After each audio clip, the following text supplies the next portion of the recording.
All right. I know it's late. It's Valentine's Day. So all of y'all are out doing your couples thing and dating. So I'm not gonna wait too long for too many people to jump on. But just wanted to give a quick update on how I'm doing. It's been a while since I sent out an update. So let me start by saying Happy Valentine's Day for those who are into that. Um, Hope you all had a great day. Um, and again, most of y'all probably watch this later, so that's cool too. So I just got done with a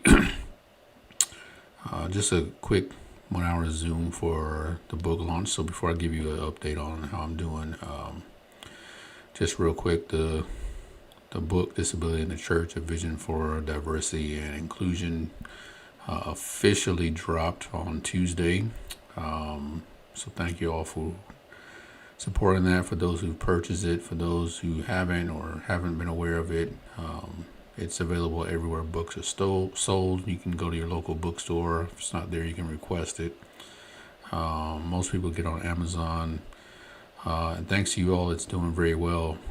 It continues to bounce around in the top five, especially for new releases and church administration, but also disabled people, demographic studies, and another category on Amazon where it's been at the top as far as a new release. And then surprisingly, having only been out for a couple of days, and this is including pre-orders, it's already on the bestsellers list in those same categories. It's actually gone all the way up to a number 2 bestseller in church administration books, which is pretty cool because it's up there with a lot of the heavyweights that I have read in seminary over the years that have written great books on church administration and church health. So it's cool to see that. And that is attributed to you all and your support. So if you haven't picked up the book, even if it's not a topic that you are familiar with, pick it up. I promise you that it will be something that will help change the way that you look at church, but not just church, as we look at the world and how we can become more accommodating and inclusive with persons with disabilities. So make sure that you pick that up. For those who have read it, make sure you drop a review on Amazon or Goodreads or both. That really helps the book get exposure. I haven't released a book on this level. I've published 2 other books, but not on this level with a major publisher. And so have quite a bit of support behind me this time and have gotten a lot of cool opportunities that are coming my way, lots of interviews. So that's attributed to you all. So thank you all for that. All right. So just a quick update. I wasn't planning to do this. But just a quick update. Most of y'all know about this journey that started back in October. Did my first rounds of treatment, which was radiation and oral chemotherapy. That was 6 weeks. Had a month off and started back up with treatment earlier this month. And so now I'm in the second treatment of infusion treatment, which is intravenous chemotherapy. Before I was taking it through the pills and radiation. And so I wanted to see, how I would respond before I gave another update. So now this phase of treatment is every other week. So I go every other Thursday. My wife drives me to the clinic, WinShape Cancer Institute at Emory University, which is about a 45-minute drive for us. But for those who live in the Atlanta area, you know that Emory is the best as far as cancer care, at least as far as I'm concerned. Our team has been great. So it's quite a bit of a drive. And this round, quite honestly, you guys know I try to keep it real and authentic. First round was, I don't want to say it was easy, but it definitely was easier than I thought it would be. Taking the pills twice a day, 4 in the morning, 4 at night, doing radiation, in the morning, which lasted really all of 10 or 15 minutes. It took longer to set up the machine than actual treatment.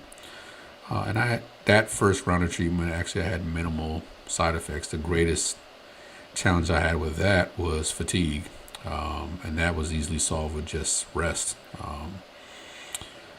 So we did really well, and I made a note of this on Facebook, and I don't know how many people saw it, but after that, there was a break of about 4 weeks. It allows the inflammation to go down so they can rescan and restage the cancer. You remember when we started, it was stage 3. And so if you hadn't seen that written report that I put on Facebook, my body actually responded really well to the first phase of treatment. Actually, my doctor informed me when I took my last scans before I started this phase that there was significant shrinkage in the tumor. I saw a different doctor this day, but actually, in her words, it was mostly not visible. And so that first round of treatment really did wonders. She said that there was some residual thickness in the lining of the organ where the tumor was, so we're trying to attack that. But as far as this tumor, it actually started off, I don't know if I said this, around the size of a golf ball, maybe a little bit bigger. But now last scan shows that's barely visible. So praise God for that, because that doesn't really necessarily happen with a large percentage of people that get that greater results in the first round, just taking the pills and the radiation. And so, man, I'm thankful for that. It's working. Your prayers are working. When I first started off, the doctor said that, I'm young. They were confident that it was treatable and curable, but they were going to, quote unquote, throw this kitchen sink at me. So they've done a great job. And again, according to the last scans, the tumor is almost not even visible. But there are still some areas that we want to attack so that we can significantly reduce the chance of it coming back, and I can have a cancer-free life. And that's the goal.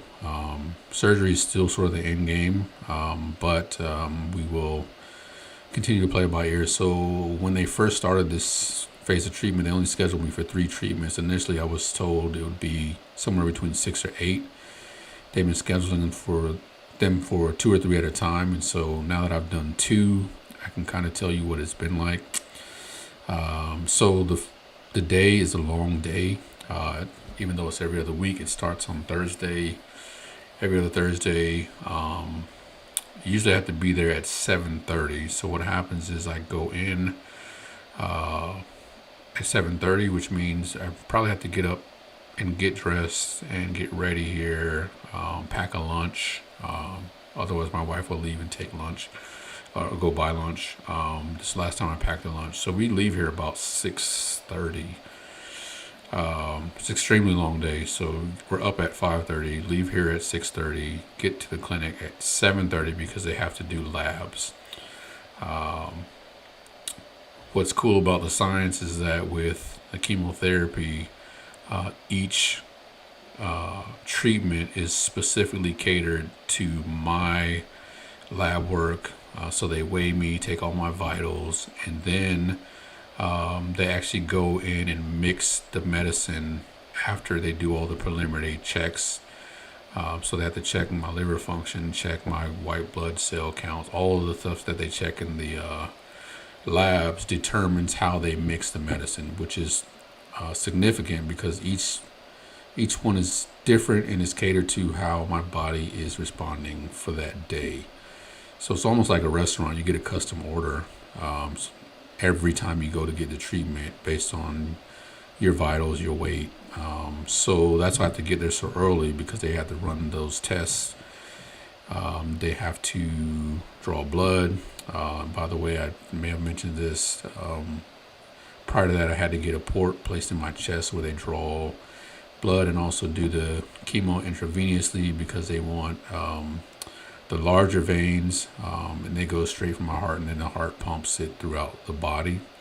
And it's better for my veins not to put it through the smaller veins with the type of medicine that I'm taking. So it's a long day. It starts at 7:30, labs. After the labs, I go down. I see my doctor, my oncologist, medical oncologist. We go over any side effects, any things that they need to know. Then I head downstairs and get started by taking my pre-meds anti-nausea medication. It takes time for that to kick in. So the treatment itself usually doesn't start till about 10, depending on how things go. This week it started a little bit later than 10 because they're mixing my medicine. And so I get to go in there and there's bays. They assign me a bay and then chair number in a bay. My wife is able to come in with me and sit with me. You sit there in the bay. They have a television you can watch. Usually I take books and read. And somewhere around 10:30, the medicine is ready. The pharmacy brings it down. They hook me up to the machine. And then from there, it's probably about close to 5 hours. And so we usually end around 2:30, 3 o'clock from 7 o'clock. So it's an entire work day, and that's not including the drive back. So it's pretty, honestly, this round, now that I've done it twice, is far more physically challenging than the first round of treatment. Lots of side effects that I didn't have before, the primary one being extreme sensitivity to cold. But here's the thing, because I said that on Facebook, the reason why I have extreme sensitivity to cold, primarily my hands and feet, is because of the effects that the chemotherapy have on my nerves and my extremities. So it's not necessarily the temperature. We keep our house at a great temperature. I'm always dressed warm. It's that the nerve endings are so sensitive because of the chemotherapy that they become sensitive to cold. So I use the hot packs, everything that's suggested. Thank you for your suggestions. And it helps a little bit, but that's only half the battle. It's the medicine that's surging through my veins, and it tends to affect the nerve endings. And so the best description I can give is if you have ever had sensitive teeth or a cavity and you drink something even slightly cold, and the shot of pain that goes through your nerve endings, that's kind of what my fingertips and toes feel like, even with wearing heat packs and socks. And sometimes it actually can be kind of painful to wear socks because my nerve endings are so sensitive. So even putting socks on. So this round has presented me with more physical challenges than I've had with the last round. When the pain does get a little bit more severe, and it kind of comes and goes, so it's not 24/7. Like, I'll feel surges of it. I will also feel some periodic numbness in my face, particularly around my mouth. Generally, the first thing I eat, when I bite into it, I get an awful pain in my jaws, kind of like locked jaws. It's kind of like everything, the nerve endings are tingling, and it starts to really painful. After a couple of chews, it kind of subsides, and that doesn't matter if it's the first thing I eat the day. Whatever I bite into for the very first time, I sort of get that sensation. Every now and then I get tingling in my lips. So I can literally feel the medicine pumping through me as my heart's pumping it through me. So that's been the primary thing that I've been feeling. Mentally, it's a little bit more draining than the first round, even though it's every other week, because I leave on Thursday, but I leave with a pump. So before I leave, they hook me up to a CAD pump that I have to carry around in a fanny pack, and that machine is set for another 42 hours of pumping medicine through me. So the challenge has been, before it was Monday through Friday, I took the medicine in the morning and at night. Fridays, I stopped taking it because you only took the medicine on the days you did radiation, which was Monday through Friday. And so one of the reasons why I was able to return back to work and to preach is because I stopped taking medicine on Friday. Saturday sort of ran through my system, which is a little bit different too, because when you're taking oral medicine, you digest it differently versus it going through your bloodstream. It's constantly just cycling through. so you don't get rid of it as quickly and fast. And it's also going all the way through Saturday morning, and so I'm still feeling it.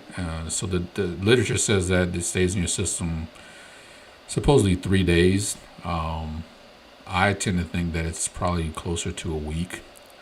So if it ends on Saturday, it's still sort of working its way through my bloodstream.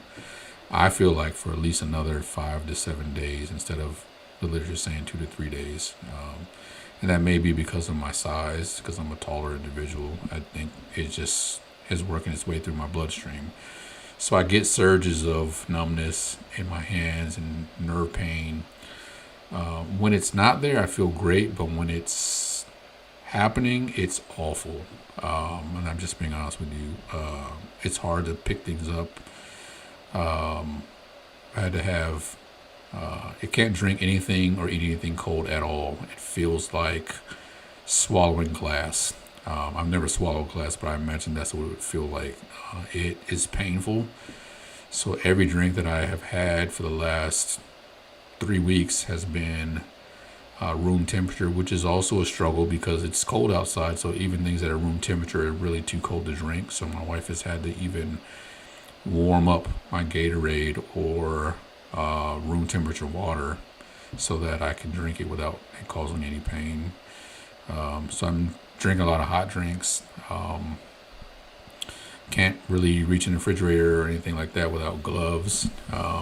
So my kids tend to help get stuff out of the refrigerator. Like if I need creamer for my coffee, Miles has to help me pour that. And one day this past week, my hands were in so much pain that I couldn't pick up the spoon to even stir the coffee. So when it's not happening, it's fine. But when it is happening, it's pretty painful, to be honest with you. So just keep me in your prayers. Other than that, I'm doing well, but it is a little bit more challenging physically. So right now, I'm still on a every other week schedule as far as work. I have been told that the more treatments I get, the more severe those side effects become. So the nurse told me last week that I probably wouldn't, or the last treatment rather, I wouldn't feel much. And she was right. I didn't feel much, actually. It kind of came and went. It actually took a couple of days after the treatment stopped for me to feel it. This time on Thursday, it was immediate. By the time I got out of the chair and walked to the front where my wife was waiting to pick me up, just the swinging of my arms and catching the wind from that was very painful to my fingers. And I wasn't even outside. It was just because my hands were swinging as I walked. So that side effect happened immediately, whereas the last time it took maybe a day or two after I left for me to feel it. So right now the plan is just to play it by ear, because if it does get more intense as we go along, then obviously I'm going to have to make some adjustments.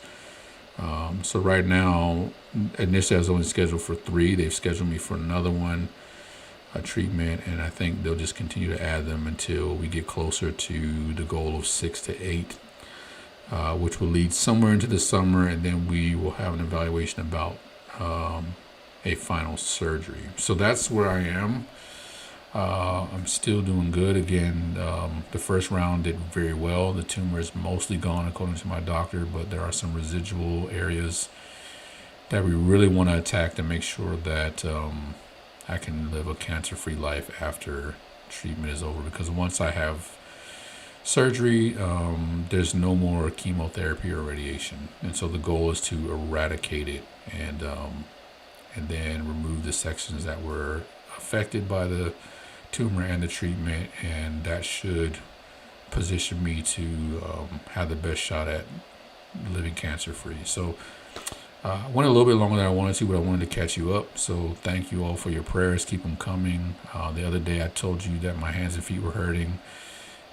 People got to praying, and honestly, the pain started going away. So I still believe that your prayers are working in conjunction with what the medicine and the treatment is doing. So don't stop praying because they're working. When I sent that out, I believe that people started praying, and actually I got a lot of relief that day without taking any pain medication. So keep praying. I'm thankful for you guys. I'll try to keep you updated as much as I can, but that's where we are now. So thank you for your prayers. Again, pick up the book, Disability in the Church. I really appreciate it. And spread the word about that as we are continuing to work on that front, as well as doing as much preaching in church that I can handle right now.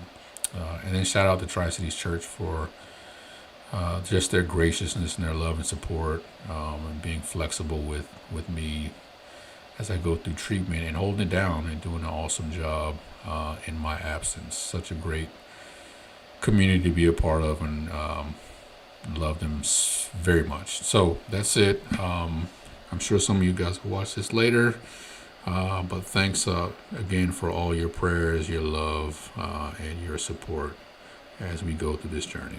All right, peace. Love you guys.